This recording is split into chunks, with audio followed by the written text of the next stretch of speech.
Assalamualaikum warahmatullahi wabarakatuh.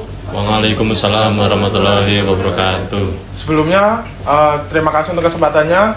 Di sini kami perwakilan dari kelompok 11 ingin mempresentasikan hasil dari makalah kami dengan judul Implementasi Strategi Pemasaran dan juga Pengembangan Produk pada UMKM Fazilotos di Klaten. Sebelumnya, perkenalkan, nama saya Muhammad Rafli Rangga Pratama dengan NIM 22114668. Saya Nanda Pratama dengan NIM 4623.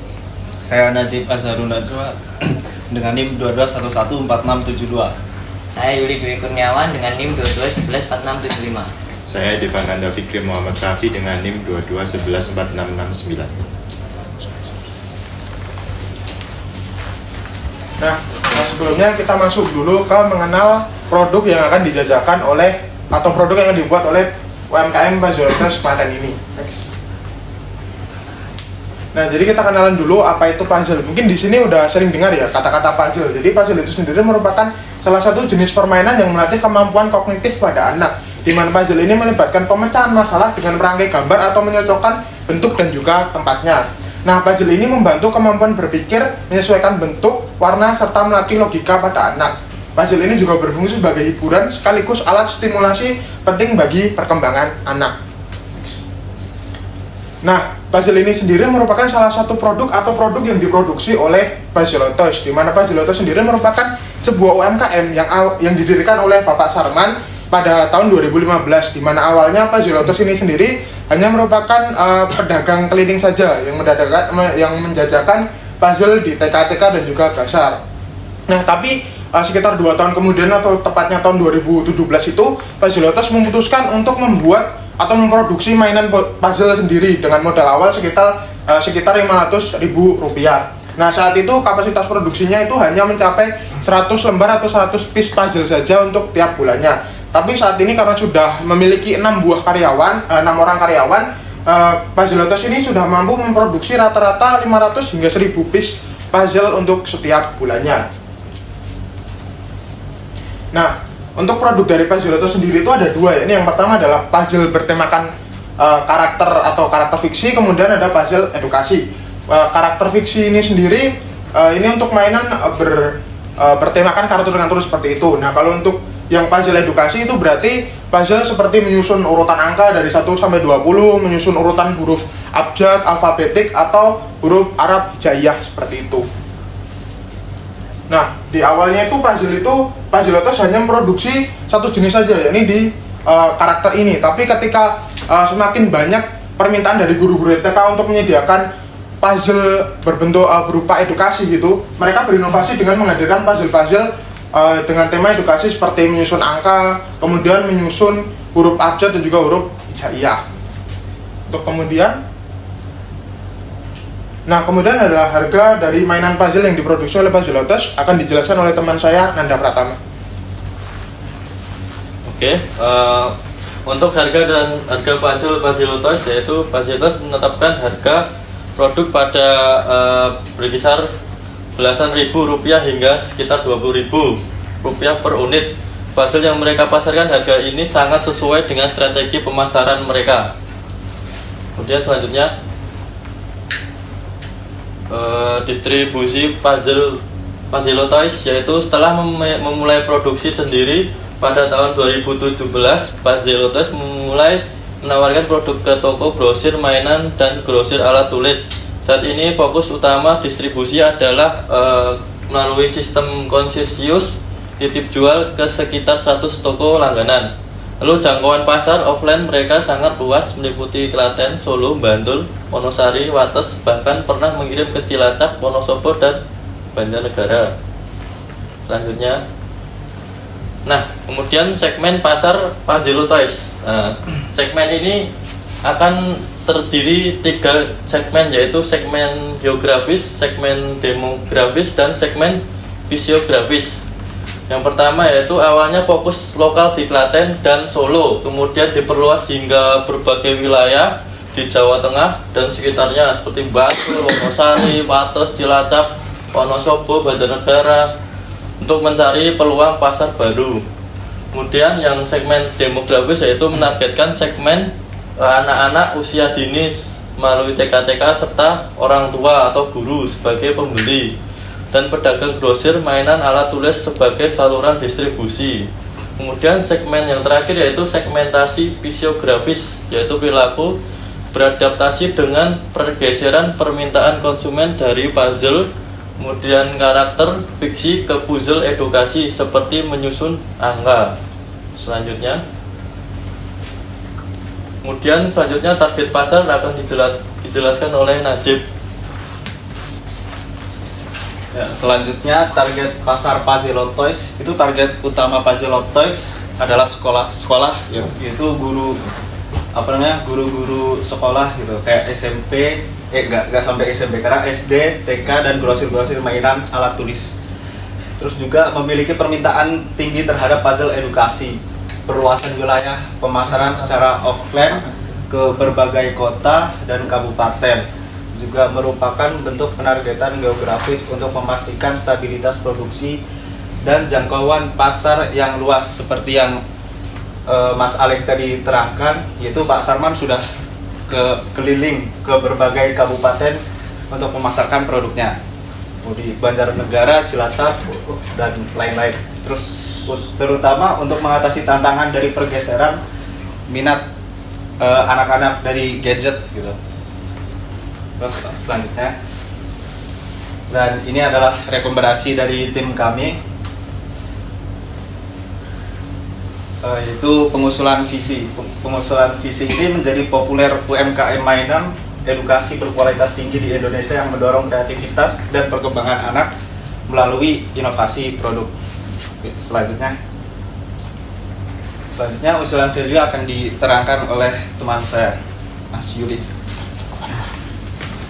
Untuk bagian usulan value, kami juga mengusulkan untuk Puzzle Toys agar perusahaan itu untuk naik atau agar rame lah.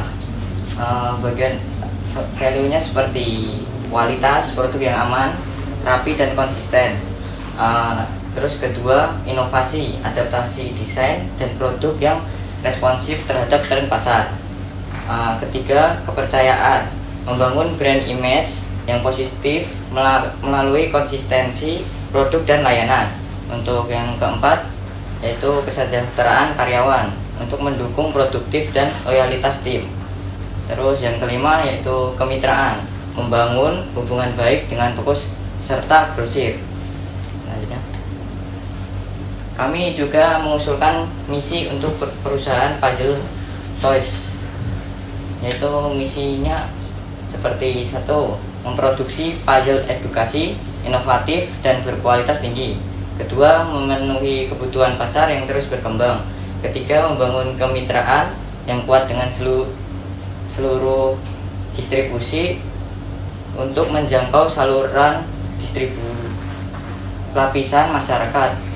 Keempat, yaitu senantiasa mengutamakan kesejahteraan karyawan sebagai fondasi operasional yang loyal dan produktif. Selanjutnya yaitu usulan optimalisasi logo. Kami juga mengusulkan optimalisasi logo untuk perusahaan Puzzle Toys agar memaksimalkan logo yang dimiliki dengan menampilkan logo pada setiap produk yang ada agar pembeli lebih aware dan terikat dengan Puzzle Toys. Untuk selanjutnya akan dijelaskan oleh Devan. Nah, dan di sini saya akan melanjutkan tentang usulan percepatan pengurusan SNI. Nah, di sini Puzzle Toys ini belum memiliki sertifikasi SNI, maka kami merekomendasikan agar Puzzle Toys memprioritaskan dan mempercepat proses pengurusan sertifikasi SNI ini, dikarenakan legalitas ini akan meningkatkan kepercayaan konsumen dan daya saing di pasar yang lebih besar. Selanjutnya yaitu usulan ekspansi pasar digital. Nah, karena Puzzle Toys ini belum melakukan digitalisasi dan masih menggunakan pemasaran secara manual, maka kami juga mengusulkan untuk mendigitalisasi untuk pemasaran produk-produk mereka. Yang pertama yaitu memanfaatkan platform e-commerce populer, misalnya seperti Shopee, Tokopedia, atau TikTok Shop. Dan yang kedua yaitu kelola akun media sosial yang aktif, misalnya Instagram dan juga Facebook dengan konten visual produk dan juga testimoni. Dan yang ketiga pertimbangkan pembuatan website sederhana, misalnya landing page atau company profile tentang perusahaan itu sebagai katalog produk.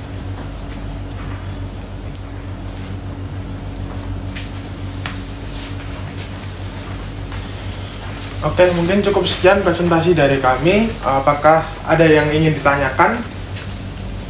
Ya, silakan. Oke, tadi udah banyak usulan ya yang masuk buat dari Pak Suloto. Pajilotos. Nah, mungkin teman-teman ada satu usulan lagi yang belum ditulis di situ terkait bagaimana biar perusahaan ini makin berkembang gitu. Itu aja. Mungkin untuk usulan lain yang tadi kan tadi kan dibilang untuk websitenya itu sebenarnya lebih sederhana ya kan, hanya untuk ekspansi ke digital itu kan hanya dijadikan satu. Nah sebenarnya kalau ingin lebih detail itu di bagian itu kami inginnya agar akun sosial medianya itu benar-benar diaktifkan dulu gitu. Jadi kalau memang belum bisa ekspansi ke e-commerce misalkan, minimal di Instagram atau di Facebook itu bisa dibuatkan dulu mungkin seperti profil perusahaannya seperti itu, mungkin untuk akun perusahaannya, jadi promosinya bisa dari situ. Dan ada satu lagi yang juga kami usulkan itu agar tetap kalau sudah ekspansi ke arah online, distribusi yang secara offline ini jangan ditinggalkan. Jadi kalau bisa berjalannya itu bersamaan, online tetap jalan, offline-nya juga diperluas, karena hubungan yang sudah dijalin dengan mitra-mitra distributor ini kan tentunya tidak bisa ditinggalkan begitu saja. Mungkin seperti itu. Apakah sudah menjawab? Jawab banget. Oke, ada yang lain? Ya, silakan. Tadi kan itu udah mulai didistribusikan atau diperjualbelikan ke luar daerah ya. Ya. Nah, apakah sudah mulai terpikirkan untuk melakukan ekspor sampai ke luar negeri? Oke, udah. Nah, itu kemarin kami berbincang dengan Bapak Sarman gitu. Jadi beliau tuh juga sudah punya gambaran ke depannya itu seperti apa. Jadi step awalnya memang beliau ingin untuk sertifikasi SNI terlebih dahulu. Nah setelah SNI itu bisa, beliau juga punya angan-angan untuk coba dulu ekspansi online, jadi bisa ke seluruh Indonesia. Nah kalau seluruh Indonesia ini berhasil, kedepannya tidak menuntut kemungkinan beliau juga ingin ekspansi sampai ke luar negeri. Nah tapi tantangannya di situ ada, beliau menyebutkan bahwa produk-produk dari luar itu kan juga masuk ke sini. Jadi beliau juga ingin terus belajar dan juga berinovasi agar produk-produk lokal ini, produk UMKM ini tidak kalah dengan produk dari luar seperti dari Tiongkok seperti itu. Apakah sudah menjawab? Oke, sudah. Ada yang bertanya lagi? Oke, mungkin cukup sekian presentasi dari kami. Terima kasih sebelumnya. Wassalamualaikum warahmatullahi wabarakatuh. Waalaikumsalam warahmatullahi wabarakatuh.